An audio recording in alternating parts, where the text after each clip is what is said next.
speech by Leon McKinney.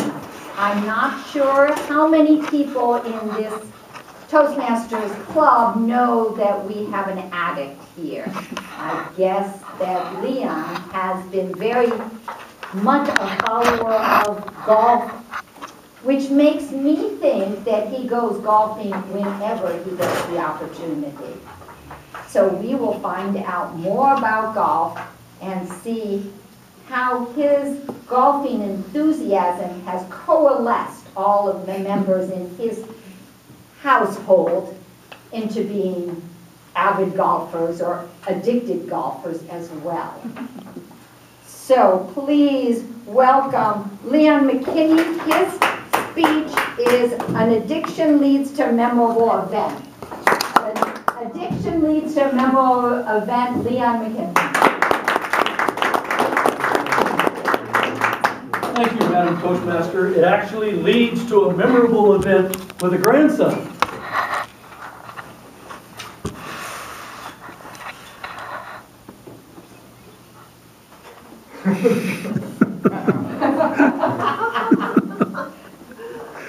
This addiction started in 1958 around a black and white television, and the first time I observed Arnold Palmer sinking 2 birdie putts in a row to come back and win the green jacket, being 1 down with 2 holes to go, and the absolute birth of what became known as Arnie's Army. I'm a baptized original member of Arnie's Army. In 1960, he wins the Masters again. 1961, he should have won it again, but he hit a bunker on 18 and took a bogey and lost to Gary Player. I'm going to speed up a little bit because in 1968, they showed the first color television report on CBS of the Cathedral of Golf, Augusta National. Don't have time for the history, except Bobby Jones built this course in the mid-30s and invited a few friends to show up, and Henry Warren Wind, don't quite have that right, but he was this famous writer for the New York Times, said, wow, we should call this the Masters. And now it's the greatest event in golf history. I thought my story tonight would revolve around this picture right here. The 100th U.S. Open. You can't really see it. Let me hold it up here. It says, Tiger and Leon. This is the U.S. Open in which Tiger won by 15 shots. I couldn't imagine ever having a better experience than that because I took my 2 oldest sons who played golf, and we experienced that in 2000. I come home from that event, and what happens? I'm a centerfold in Sports Illustrated, and this picture ends up being repeated 3 times. It was the sports picture of the year, 2001, so it was repeated at the end of the year, and then in 2010 it was repeated in the pictures of the decade. So I have been a centerfold 3 times, and my wife has been a centerfold 0. Now let's get back to the event that has, I say, will live in my memory of infamy with my grandson. Unbelievable. Sorry, Tiger, you didn't quite make it.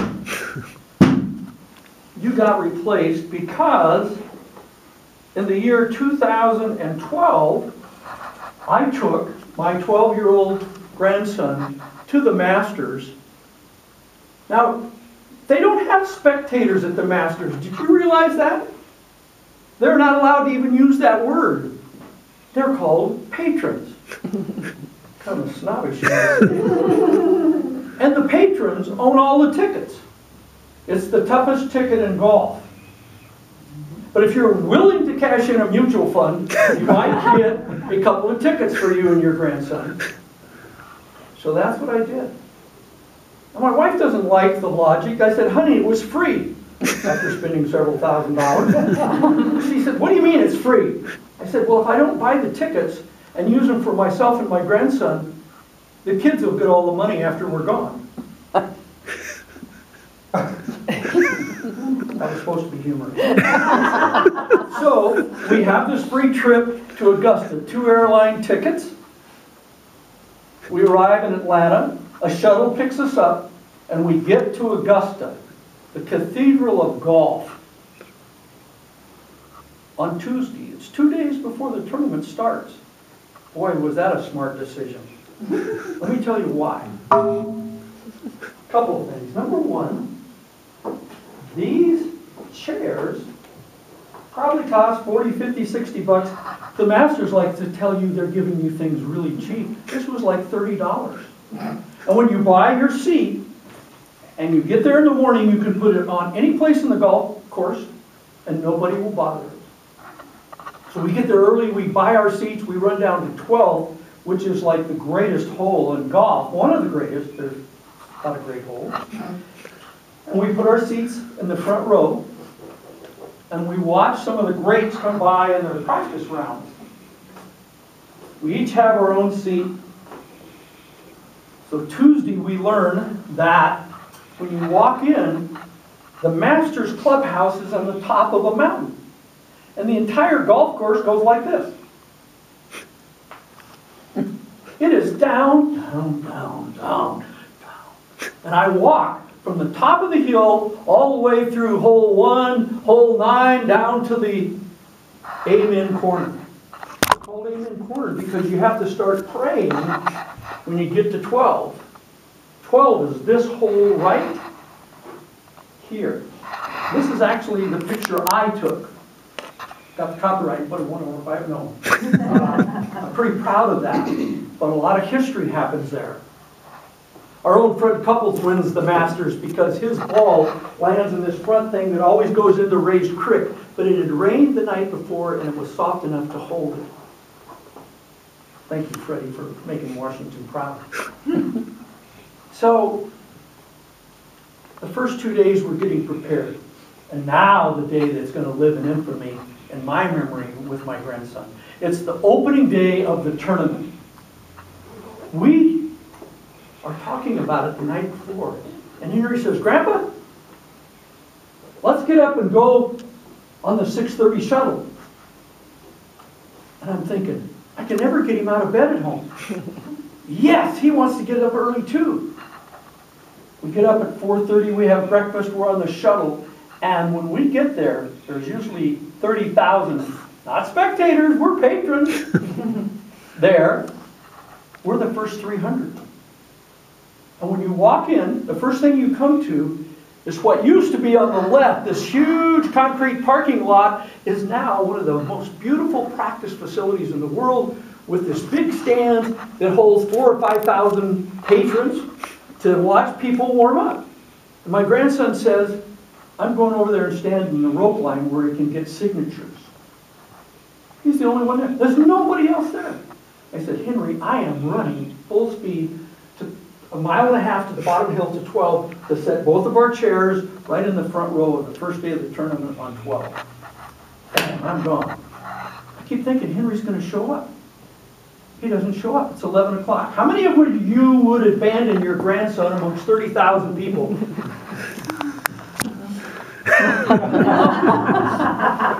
So I trudge back up the hill and walk over to Henry, and he's just kind of ecstatic. And what happened, Henry? Why are you so excited? Got a couple of signatures this morning from some old guys. One named Arnie, the other named Jack. So it happens that at 8 o'clock in the morning on this coming Thursday, 8 o'clock in the morning, Arnie and Jack will be the honorary tee-off. Over there where he got in line, there was no one. Nobody knew they were there. They go over and warm up. So my grandson's standing there, and around the corner watching Arnold Palmer, and he says to him, hey kid, bet you want my autograph. Arnold Palmer walks over there, signs his flag, signs a ball, and business with him for a couple of minutes. And just as Arnie starts to turn, Jack Nicklaus walks around the corner and says, "My God, kid, what time did you get up?" His exact words. And Henry said, "Well, about 5 o'clock, Mr. Nicklaus." Wow. Want my autograph, I suppose? So he comes, right here, you come look, there it is. It's very faint. Jack's the only signature on this flag. I took a picture of it. Of the 60 signatures, 15 Masters champions, Jack is the faintest. You can just barely see it. And he signed the flag. "Well, Henry, I'm going to go watch some more golf." "Well, I'm staying here, Grandpa." Okay. So I go back, march 2 miles back to 12, follow Tiger back in when he plays, get back up there later in the day, and he's going like this. "I got Tiger." "You got what?" "I got Tiger, no kidding. How did you do that?" "Well, I don't know. He was muttering something. He wasn't very happy. He didn't play very well that day. But my grandson, Mr. Woods, would you sign my flag?" He said, "Sure." He walks over and he looks at Henry's flag, which, now this is not fair. This is not right. This is my flag. Henry gives me one signature. Mark O'Mara, the good champion. He's got 60. 15 Masters champions. But his flag is full, and he got Tiger. But Tiger looks at his flag and said, "My God, kid, your flag is worth thousands." "Why?" "Well, you got Jack Nicklaus, you got Arnold Palmer." And Henry said, "Well, Mr. Woods, when you sign it, it'll be worth more."